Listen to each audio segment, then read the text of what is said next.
Welcome to the Drivin Agricultural Podcast. I'm your host, Jordan Joe Hollabaugh, professional breakaway roper and a member of the Ag Truck Trader Pro Rodeo team. Here at Drivin Agriculture, we are all things agriculture all the time, and our main priority is doing what's best in the ag space, talking trucks.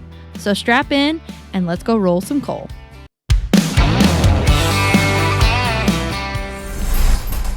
All right, everybody, welcome back to Drivin Agriculture. I'm your host, Jordan Joe Hollabaugh, and we are here today with one of the, if not the founding partner. Well, let me rephrase that. Are you and Pat both founding partners, Lyle? No, Pat is the founding partner. I joined him about 4 years ago. I'm just a managing partner, but it's Pat and Lyle show now. Yeah, just a managing partner, he says. So anyway, we love both Pat and Lyle. We're going to be talking to Mr. Pat here as well a little bit later in the show. But this week, we are highlighting the FFA because it's kind of a big deal. It's FFA week. What are we all about? We're all things agriculture here on the Drivin Agriculture podcast. And so no better person than Lyle Orwig to join us today and talk about all things FFA. So Lyle, thanks for coming to the show. My pleasure. It's always good. And if there's a topic that I like more than Certified Agriculture Group, it's FFA. Well, and that's what we're here to talk about today is your passion and your history with FFA. And we were just visiting and I said, I've never been a part of the FFA. I thought I knew what it was. We're going to talk about this here in a second. But I thought it was Future Farmers of America growing up. And it was that. And now the name has evolved. And now it is just the National FFA Organization. But you have a little bit of a different perspective on what FFA truly means. So share that with us now. Sure. Certainly, when I was going through FFA during high school and everything, that's what it stood for, Future Farmers of America. And you'll be happy to know that I was one of the attendees at the National FFA convention back in 1968 and 69. And that was the year that all of us smart guys voted to allow women to be part of FFA. Prior to that, it was only club, or actually a boys only club. We hadn't grown up yet. So, and so FFA itself uh, um, did stand for Future Farmers of America, but of course, agriculture is much broader and much more than just farmers.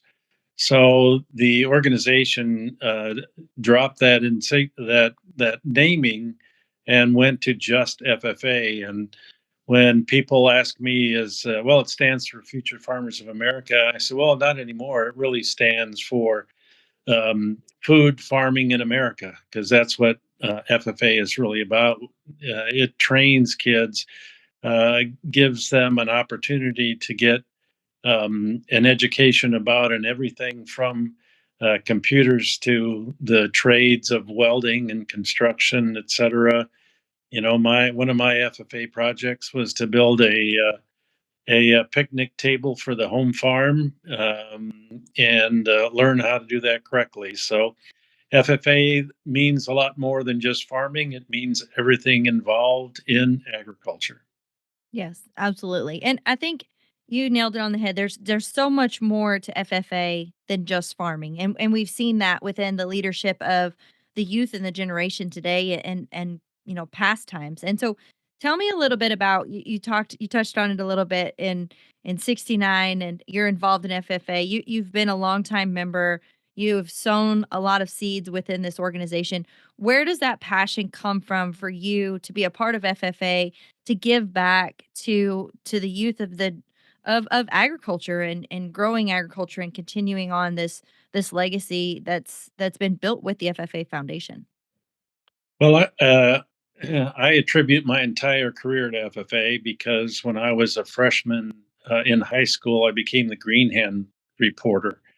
And so, as the Green Hand reporter, I took notes and um, followed the chapter reporter around.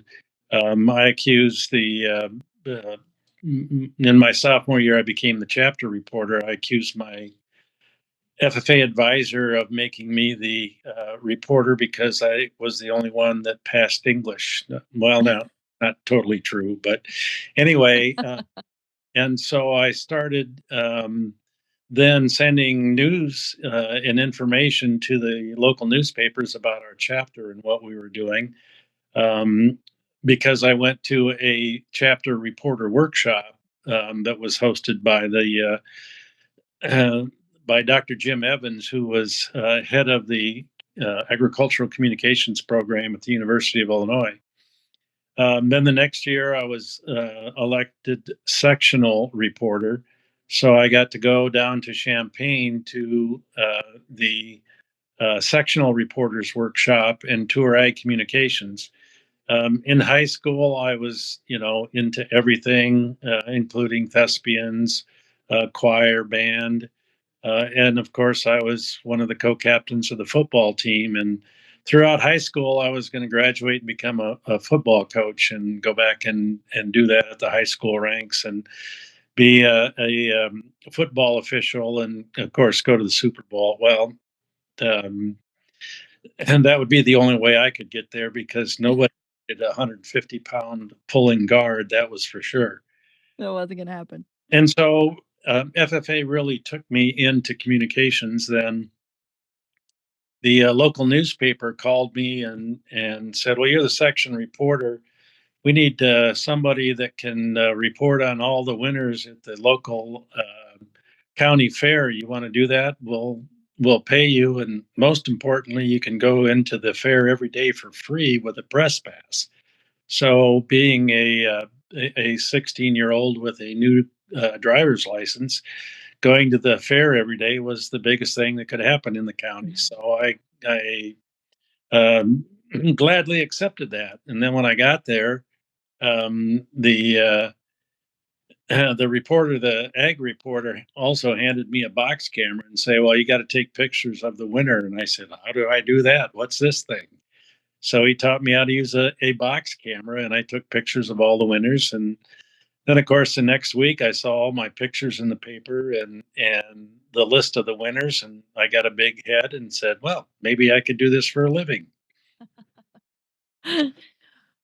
So then the Well, following year, Dr. Evans actually visited my farm and recruited me to come to get an agricultural communications degree from Illinois, uh, and I thought that was pretty cool. I got recruited not to be a football player in Illinois, but recruited to be an ag communications graduate, and so that's what I did. And so FFA really got me into that career. I was able to take that career into my first job, which was at RA Associates in Milwaukee, where I did public relations for Seba Geigy and Upjohn and Alice Chalmers, which at the time were agricultural icons. I did such a great job of getting them PR that none of them are around anymore. Not because they weren't good, but because they all got bought by somebody else. that's So awesome. that left me to eventually start my own agency. And then when I did that and had a good staff beneath me, it was time for me to give something more back to FFA. So I became a member of the board of trustees for the FFA Foundation. Um, Ultimately became chair of the board of trustees, and that was part of my giving back to FFA. Well, and as I sit here and listen to the story, I just wonder how many more stories out there are orchestrated similar to yours from doors that have opened through FFA. I think sometimes we hear FFA and agriculture, and I think maybe in society it's minimalized, and people maybe think it's not as big as what you think it is, but it is huge. FFA is all over the world. There's people that have been a part of FFA. Like you said, the doors that open for you and your jobs, that through your careers and the many different things that led in it all started with one person sewing into you through FFA. I mean, that is a lifetime impact. Exactly. And if you talk to any FFA advisor, they'll tell you they can talk about not one or two or 10 or 20, but hundreds of kids they have steered into a career or a goal that has led them into lifetime achievements. For me, one of the other activities that I did was go on what back then was called WEA, or Work Experience Abroad. I went and spent a summer on a farm in England, which really opened my eyes Wow. to how important agriculture is around the world. Mhm. And so, so it was nice to be in England and send stories back to the U.S. saying this is agriculture in England. Touched me enough that when I retired from the agency business and was successful enough, I was able to create an endowment for FFA, um, because WAA is no longer part of FFA. That program has exited, but I'm trying to get it back.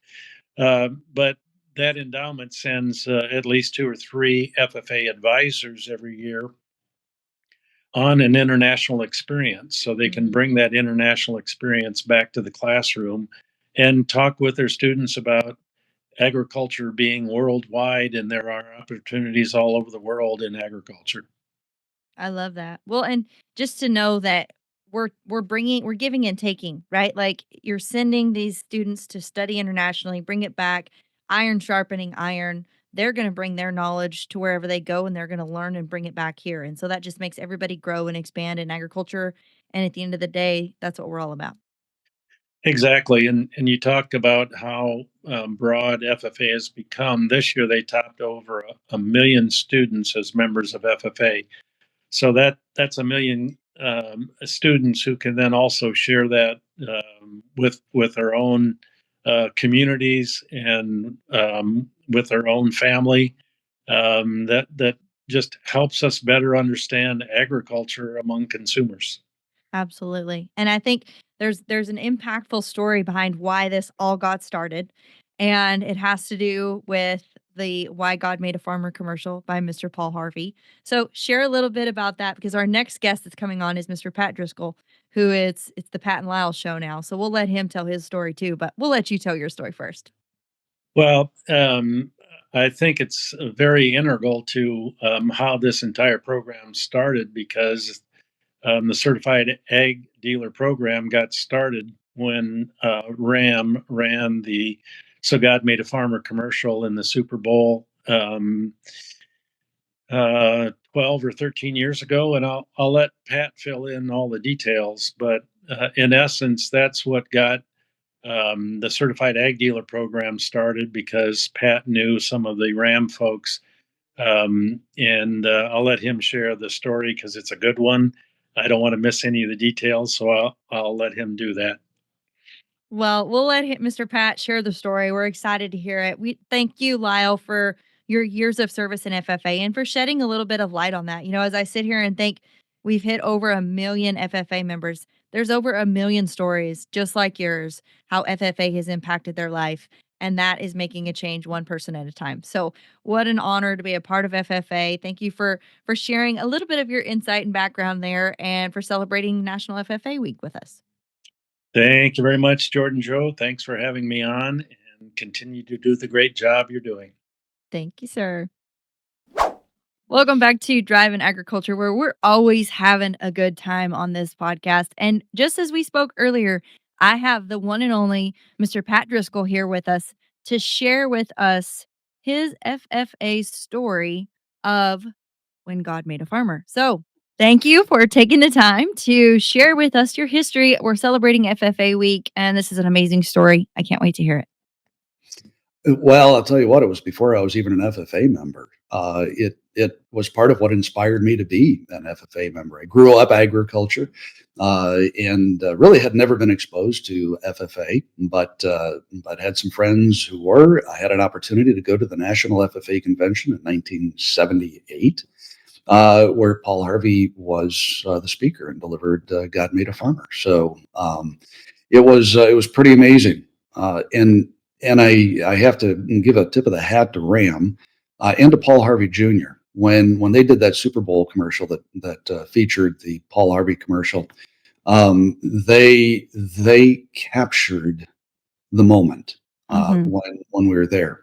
And what I mean by that, and I found out how involved Paul Harvey Jr. was afterwards, because I had known Paul Harvey Jr. for a while, and he was very involved in the making of that commercial. And he said the one thing I insisted on when they were doing that commercial was that they use the raw audio. They don't filter Mm. it. So just like when we were sitting there, every pin that dropped, every chair that creaked, everything that you heard in that old auditorium in Kansas City, you heard in that commercial, and it was like reliving it. Wow. Uh, it was super special. Ram did a great job with that commercial, incredible job with it. It spawned what we're doing today with this whole certified agriculture program. But the way they were able to capture that, kudos to them. Kudos to Paul Harvey Jr. For capturing that moment again for so many people. You know, Jordan, I've shared with hundreds of people since then, speaking to groups and whatnot. Three things happened during that 2 minutes when Ram's commercial first aired. The first was that advertising executives fell silent. They didn't know what to say. That never happens. They've always got something to say, Yeah. which I kid my friend Lyle about too, because he is a former advertising executive. The second thing that happened is that everybody wanted to be a farmer. Paul Mm. Harvey drew that out of people, Yeah. even posthumously. He was able to extract that from people. And the third thing that happened is farmers cried, and that never Mm. happened. So it was truly, it was a magical moment the first time around. They say that the sequels are never as good as the original, that remakes of songs are never as good as the original. But for this person, I had the original, and then I had that Ram commercial, and the second time was just as special.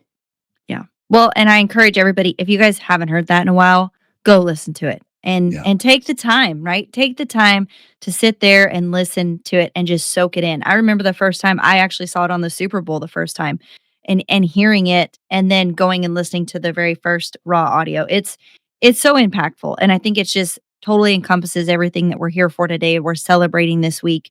Lyle and I talked, there's over 1 million National FFA members in the world today and what an impact it's made on everybody in the FFA community, in the agricultural community. And it's just such a, it's just makes you smile. I mean, I don't know what else to say. It makes you smile. Talk about the impact FFA has had on you and how it's evolved. Obviously, we've said, hey, this is why Certified Ag Group is here. So what is the impact FFA has left on you and that you'll always cherish for eternity here on earth? It truly will, Jordan.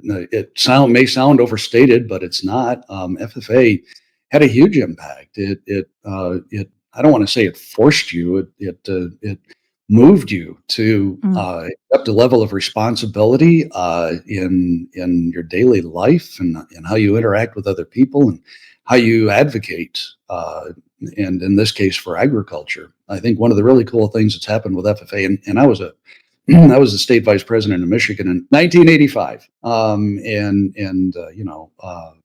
prior to that, very involved in leadership contests, and actually went on to be a finalist in the National FFA Prepared Public Speaking Competition. And the the things that we were taught in FFA, what I spoke about was communicating. Here I am, I'm giving a speech about giving speeches, essentially, about communicating, advocating for agriculture through every channel that we possibly can. And what have I done with my life professionally? Well, Mm. I have been involved in farm broadcasting. I've been involved in entertainment. I've been involved in revenue development and management for major music festivals, for special events, for an Iditarod team, for the Minor League Baseball Alliance, for the championship NASCAR Cup team. And one thing that carries through all of that is I've always used those channels to advocate for agriculture, to Mm. try and share agriculture, the story of the American farmer and rancher through every one of those channels. Where did that start? FFA. Started It started in 1983 with a prepared public speaking competition that I was involved with. That's where it started. Has it carried through for me? You betcha. It's Yeah. everything we do. We live it every single day. Yeah. Well, and that's what is so impactful for me just listening. I'm not an FFA member. I didn't get the opportunity to do that in school. And so just hearing those stories and how impactful, like everybody I've talked to thus far, they have a pinpointed moment that FFA has changed their life. And then obviously it's so exciting to see the doors that have opened further and foremost down the road. But there's like a moment that every one of you remember and that is special in your hearts. And you're like, that was the moment. And so it's like I was telling Lyle, a million different people have that moment and they can share that with us. And that it just is growing agriculture, which is then growing the world and farmers, ranchers, rodeo, all the things that we do. It's just surreal to think about, really. It really is. And Hugh, I had never drawn that conclusion, Jordan. You've just helped me, look at FFA a different way. You're right. Every FFA member that I know can cite a single moment Mhm. where they had an experience as a result of FFA that impacted them for the rest of their lives. And I can look back. Some of my friends from Michigan FFA that were state officers ahead of me or with me, and guys like Dale Darling, who I believe is now the largest almond broker in the world. Yeah. He has literally been to the summit of the seven tallest mountains in the world. Mhm. He's a noted mountain climber. Guys like that, they all had their moments too. The things that they're doing now, they can relate right back to FFA. If you got into FFA and you really, I don't want to say bought into it, but bought into it, Mhm. and what it was doing to help develop you as a leader. If you really took it seriously, every one of those people has got a moment. Thank you for drawing that out. I'd never thought about that, but they have a moment where Yeah. it defined their FFA career and a lot of what their life has become. Absolutely. And I think that just listening to these stories, I'm like, man, that's so neat. Talk about, okay, obviously you and Lyle, it's Pat without Lyle, Lyle without Pat, certified ag, all things agriculture. We've got so many cool things going on here at the Yeah. Ag Pack program, Ag Pack partners, CAD um, CAD Protect. I mean, literally, if it can be done in agriculture, we're doing it here at Certified Ag Group. No big deal.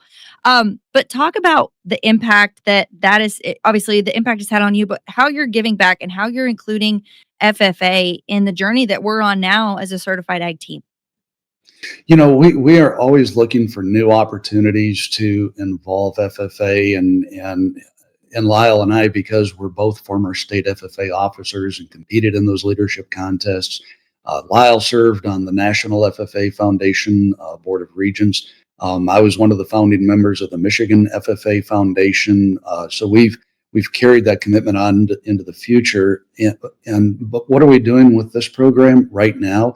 Because we are such a localized program, meaning, yes, we work with all the major truck companies, but we do that by working with their dealers at the very local level in extending the value that we bring to that truck experience for the farmer and rancher. But we're trying to help our dealers engage FFA chapters locally, support those Mhm. FFA chapters, do things at the store. I'll give you a great example. We've got Ag Rally just around the corner here, Jordan, and we have dozens and dozens and dozens of certified ag dealers that are putting on local Ag Rally host events on National Ag Day as part of the event. And it's amazing how many of them, and we advise them, go to Farm Bureau, go to FFA. There are some cornerstone organizations in your area that you want to involve when you're putting your agriculture day together. Every one of them working with those FFAs are finding such an incredible level of support because somebody's paying Mhm. attention to that chapter. Those are the kind of opportunities that we're trying to do. I'm not saying anything anybody in agriculture doesn't know. We're a little upside down compared to the rest of the world. The rest of the world is a top-down kind of world, right? You've got the Yeah, C-suite, and then it kind of moves down from there. Agriculture is a bottom-up kind of a ground up. world. Yep, ground up, grassroots, and when you look at FFA, when you look at Farm Bureau, when you look at any of those organizations, where's the real strength of those organizations? It's in their local chapters. It's in their county Mhm. farm bureaus. It's at that local level. The best thing we can do is to work with truck dealers in these local communities to be supportive of their FFA chapters. That's what we're trying to do. What we think is the best thing we can do. Well, and that's one thing I have witnessed from the outside in, being a part of the Ag Truck Trader Pro Rodeo team and just learning about everything that we do here as a team. And I truly mean team when I say that. You guys literally connect all the dots and you're connecting these communities together, not just within Ag Truck Trader, but like you said, it's a local thing. It's within your local chapters, it's within your communities. And that's really where it hits home here for me is a certified ag group is connecting those dots, providing that strength, that leadership, and giving the career path to success there. We're excited. We're here celebrating FFA week and all of the things that it represents. And we can't wait to hear more of those key story moments of when and where FFA impacted you. Pat, I know we're running short on time today, but thank you for sharing a little bit of glimpse of what FFA and how it impacted you and changed your story. And we appreciate you for taking time here on Driving Agriculture. Hey, appreciate you too, Jordan. Doing a great job with the podcast. Thank you. Okay, so here we are on Monday, which it is the National Day of Service here at the Mhm. FFA week, and I am here with the FFA president, Miss Molly Ball. Molly, thank you so much for joining us today. Of course, of course. Here at Drivin Agriculture, we're all things agriculture, and what a better way to celebrate it with celebrating the National FFA week. It's been huge. We were just talking through every day and outlining every day of what we celebrate. Mhm. So go ahead and share with us Sure. what every day is in the celebration of National FFA week. Yep. So National FFA Week is always the week of George Washington's birthday. So George Washington, being one of our founding fathers of agriculture in America, we've had it here on George Washington's birthday for many many years. But yesterday, so Sunday was SAE Sunday, so Supervised Agricultural Experience. So we highlighted students' projects from across the country, just some really unique things. Almost every student in a classroom has part of their FFA journey as a supervised agricultural experience. So that's pretty cool. Today is National Day of Service. So we have FFA members across the country getting out there and serving their community. Part of the FFA model is living to serve, and that's what we do across the country during National FFA Week. Tomorrow is Alumni Day. So, any alums that are listening to this, alums and supporters of local chapters, connect with us. Let us know what you're doing, where you're at today, how FFA has impacted you. And you can go on Forever Blue Network. It's foreverbluenetwork.org. And you can sign up and become a member and learn what's happening across the country with only FFA alumni and supporters. So that's your own closed network to connect Mm, with people. Wednesday is a teacher appreciation. We couldn't do anything in yes, FFA without a teacher. We're absolutely. school based. And so we just want to send shout outs across the country for the teachers that work so hard to ensure that every student has an opportunity to excel in FFA and ag education. Thursday is Give FFA Day. So for my group in the foundation, that's like our big day. That's sort of a mini Super Bowl of the convention. And we try to raise about 1.5 million in one day. So 24-hour It's awesome. fundraising extravaganza.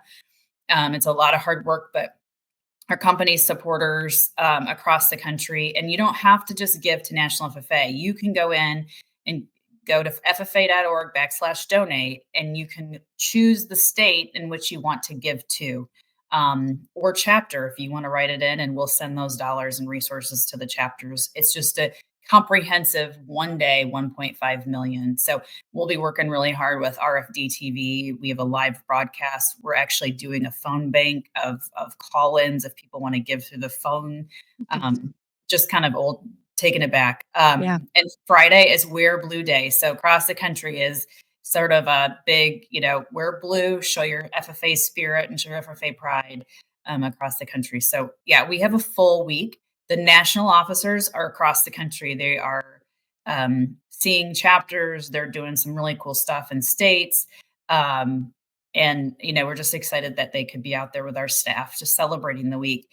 The unique part of FFA week, every chapter in the country celebrates. So over 9,000 Mm, chapters across the country celebrates National FFA week. And it's a week of advocacy, yeah. advocating in their schools to tell the story of FFA.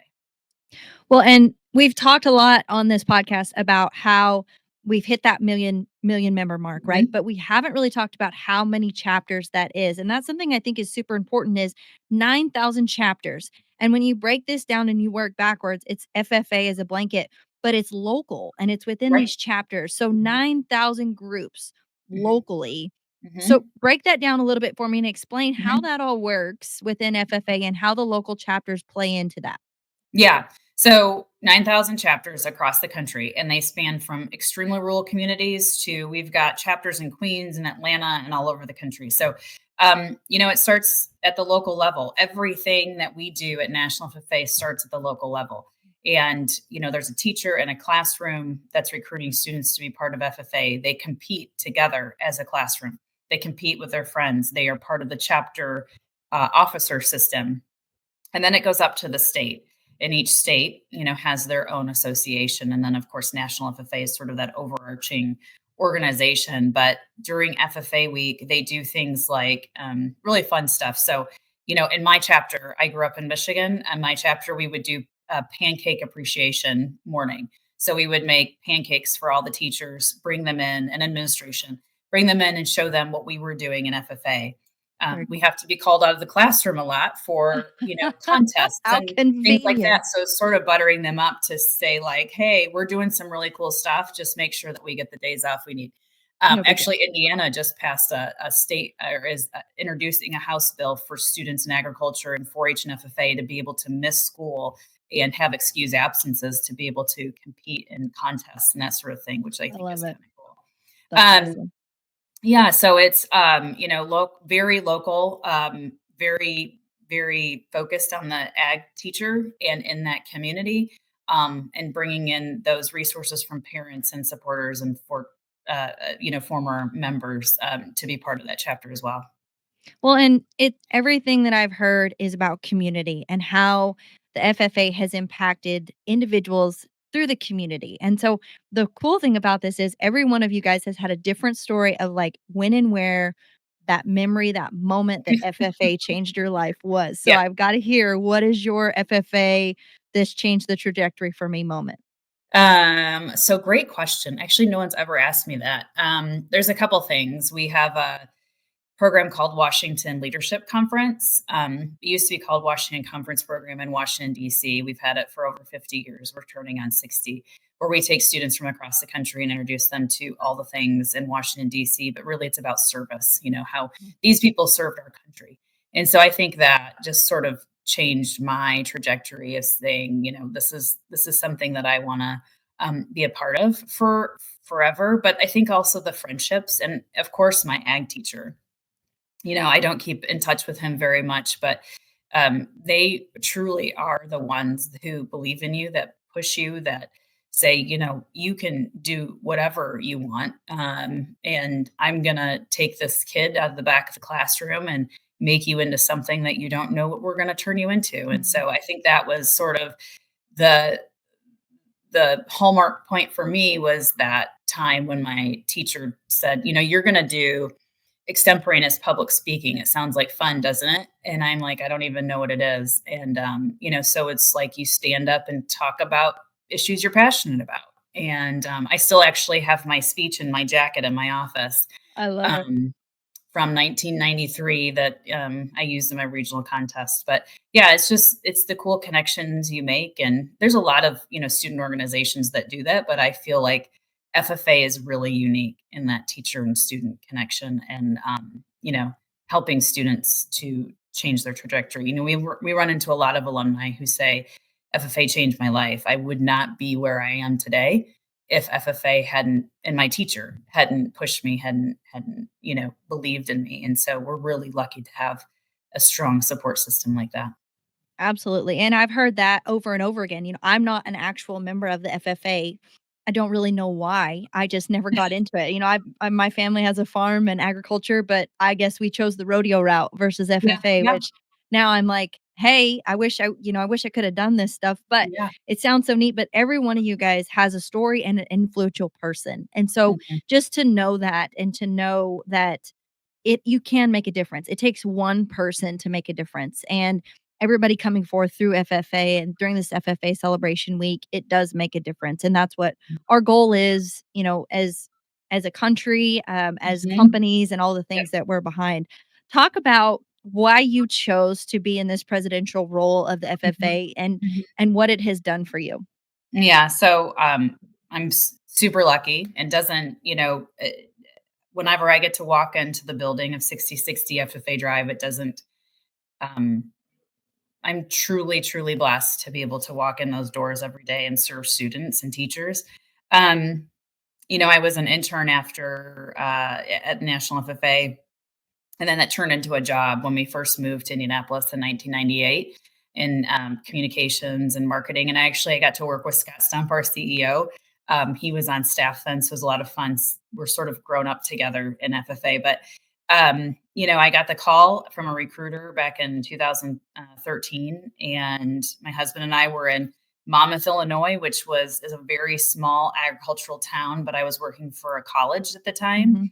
and we were like, this is, we were thinking about making a move, and it happened to be a great opportunity. And we moved to Indianapolis, and, you know, almost 12 years later, we're still here. And it's just, it's just an amazing, I just truly am blessed because it's not just me getting to work there every day, but I get to know all these people that are in agriculture because the work Mhm. I do, I work with, executives from John Deere and Syngenta and all over, and they're just phenomenal people who truly believe in our mission. And we're so incredibly lucky to have them support us as well. So it's a pretty cool moment, especially if you're there at national convention and you get to interact with the students and the teachers, but also the corporate sponsors and the individuals who support FFA. It's a really electrifying feeling. Absolutely. And just you nailed it on the head. Everybody is coming together to support the mission. And there's not a whole lot of people like that in the world left today. And No. so what a Mhm. better way to be a part of FFA.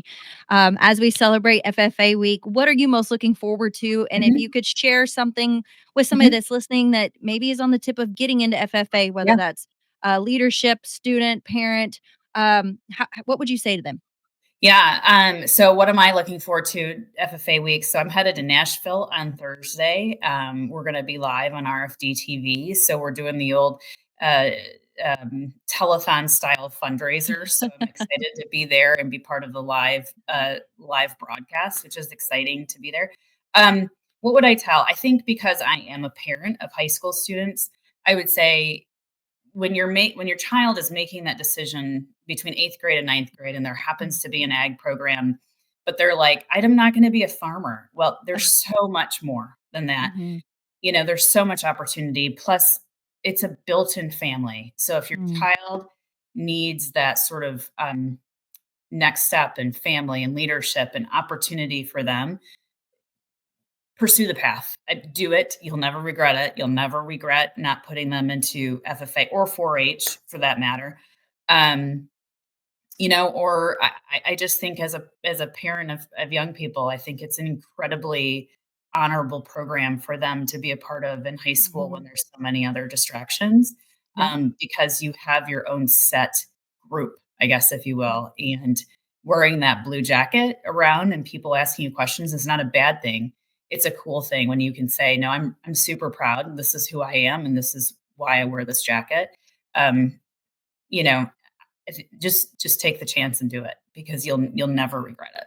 I love that. And congratulations on just having and holding an honorable role as a woman in this workplace. That's so exciting. And I think gives hope to and inspiration to so many young ladies out there as well. Mhm, What an incredible group. And you nailed it on the head family. That's what we are mhm, here at FFA family. So mhm. Thank you so much for joining us today on Drivin Agriculture, and happy FFA week. I'll be wearing my Happy blue all FFA week. week. Take care. As we roll into our next segment here on the FFA week, we're celebrating all things of the what used to be Future Farmers of America. Now it's just known as FFA, and we're here with Scott Stump. Scott, thank you so much for joining us today.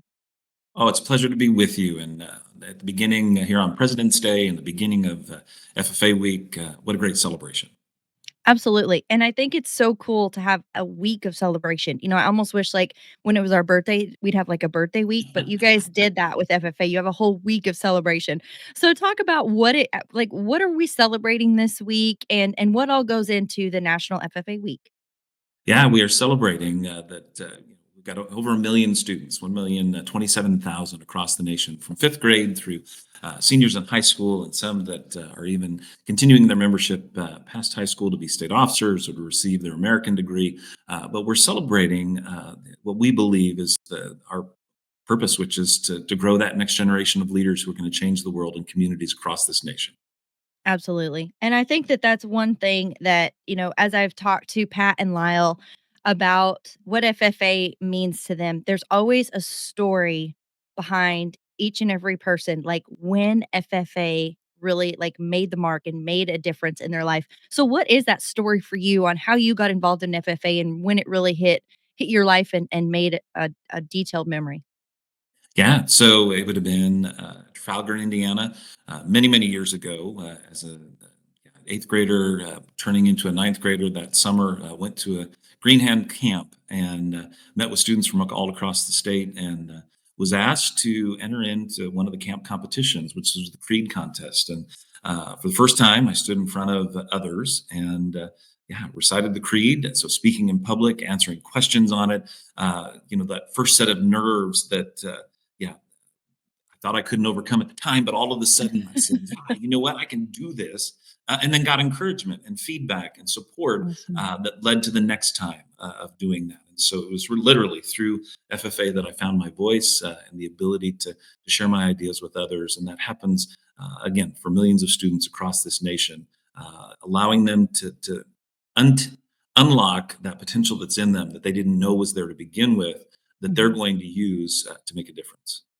Absolutely, and I think that there's always a story, even if you're not an FFA member, I can relate to that person or that teacher or that influential, leader in my life that made a difference, and that's something that's super important here, especially with FFA week, but at the foundation of FFA. So talk about what your perspective is on the teachers and everybody who's involved in FFA, volunteers, the leadership roles. I mean, that makes a huge difference. Absolutely. It's the teachers. We are school based. And so every one of our local chapters is rooted in a teacher or a group of teachers that are in that school that on a daily basis are the ones identifying that potential in students and coaching them up into things that they didn't think they could do before, but now they know they can do. And it's my gratitude this week is absolutely for our teachers across the country, over 14,000 strong that are on a daily basis, pouring into students and developing those leaders who are going to change the world. And talk about changing the world. We just hit the $1 million mark. You touched on that a little bit earlier in the FFA. What role do the young leadership and these young kids in America play in FFA, moving forward in what we see in our future? Yeah, the 1 million members. Yeah, and we've been growing steadily for the past, yeah, since really about 1990. We had an actual decline in our membership during the 80s, during the farm crisis then, but have had a steady growth since then. And I tell you, we've got 6 national officers that are out all over the country, from the East Coast to the West Coast this week, working with local chapters to celebrate. And as we look at what those students are going to do in the future, they're going to be the entrepreneurs. They're going to start the small Mhm. businesses in rural and urban communities. They're going to be the ones who are going to be the farmers and ranchers who are going to keep this wonderful tradition of providing the world the safest, most abundant, and most economical food supply that we've got. They're going to solve the big problems of how do we have enough water to ensure that work moving forward. And so Mhm. we look forward to coming alongside them and helping them find their path in agriculture to make their difference. Absolutely. And I think it's such a bigger perspective when you think about solving the world's problems in the future as far as how much, where are we going to have the water to drink and the food to eat, and literally from the foundation up, from the roots, from the ground, is what FFA is all about. And there's so many different avenues that you can go in FFA. So, as you have experienced all the different pieces in FFA, what has been impactful for you to see it's not maybe, just farming or just on the farm. Like there's so many different avenues that kids can be a part of. So talk a little bit about that. Yeah. So, all of it is rooted in the farmers and ranchers across this country, and those farms and ranches. Uh, when you look at the inputs that are needed to come in from all of the retail outlets of coming alongside those individuals with the equipment that's needed, with the inputs, the fertilizer, the plant nutrients, the plant protection, all the way to the seeds that are being put out there.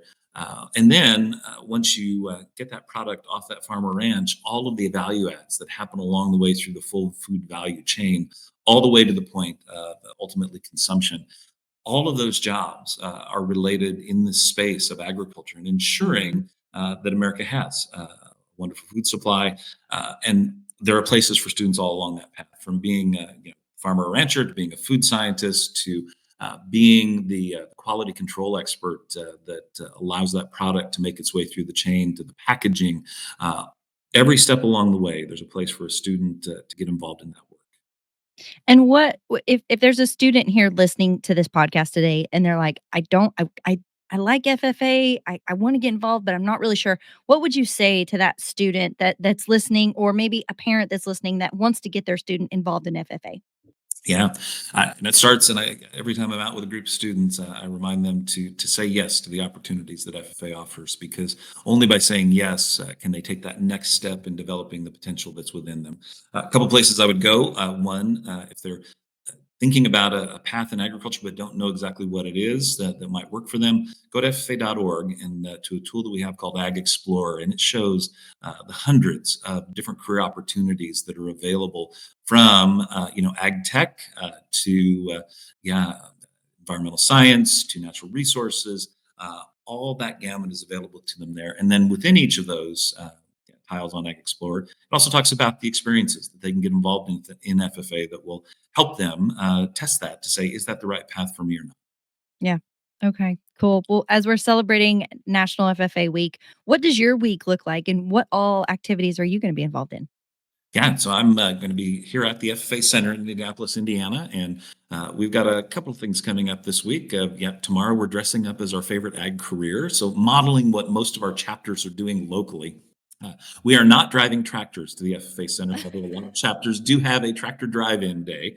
But we'll also then be wearing blue on Thursday as we celebrate Give FFA Day. It's our day that a lot of our supporters come alongside National FFA, but also our state associations, and provide financial resources to help us continue to do this great work. And our goal is to raise $1.5 million in less than 24 hours. And so those that are listening in on this would love to have them join, and just go to FFA.org and be a part of Give FFA Day.